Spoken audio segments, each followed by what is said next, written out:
బాబా రామ్దేవ్ కు సుప్రీంకోర్టు హెచ్చరిక. పతంజలి ప్రకటనలపై దావా వేసిన ఐఎంఏ. పతంజలి తప్పుదోవ పట్టించే ప్రకటనల కేసులో యోగా గురు బాబా రామ్దేవ్, ఆ సంస్థ మేనేజింగ్ డైరెక్టర్ ఆచార్య బాలకృష్ణ మంగళవారం సుప్రీంకోర్టు విచారణకు హాజరయ్యారు.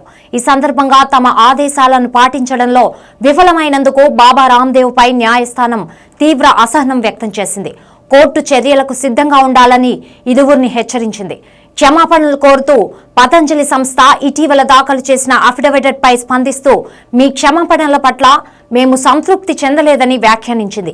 ఈ సందర్భంగా బాబా రామ్దేవ్ కోర్టుకు బేషరతుగా క్షమాపణలు చెప్పారు. కానీ వివరణపై అసంతృప్తి వ్యక్తం చేసిన కోర్టు వారం రోజుల్లోగా మళ్లీ కొత్తగా అఫిడవిట్ దాఖలు చేయాలని పేర్కొంది.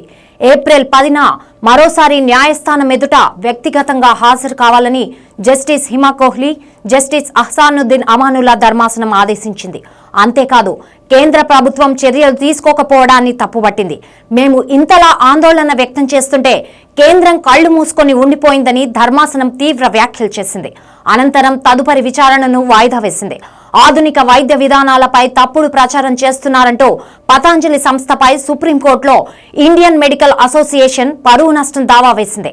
దీనిపై విచారణ చేపట్టిన కోర్టు గత ఏడాది నవంబర్లో ఆ సంస్థను మందలించింది.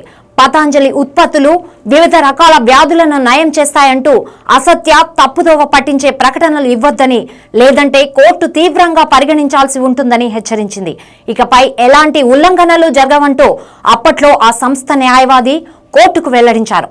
అయితే ఆ హామీని ఉల్లంఘించడంతో న్యాయస్థానం ఆగ్రహం వ్యక్తం చేసింది.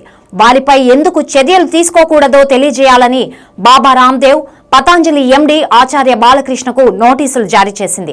ఇతర వైద్య విధానాలపై ప్రభావం చూపేలా ప్రింట్ లేదా ఎలక్ట్రిక్ మీడియాలో ఎలాంటి ప్రకటనలు ఇవ్వొద్దని హెచ్చరించినా ఆ నోటీసులకు పతంజలి స్పందించలేదు. దీంతో వ్యక్తిగతంగా విచారణకు హాజరు కావాలని జస్టిస్ హిమా కోహ్లీ, జస్టిస్ అమానుల్లా ధర్మాసనం ఆదేశించింది.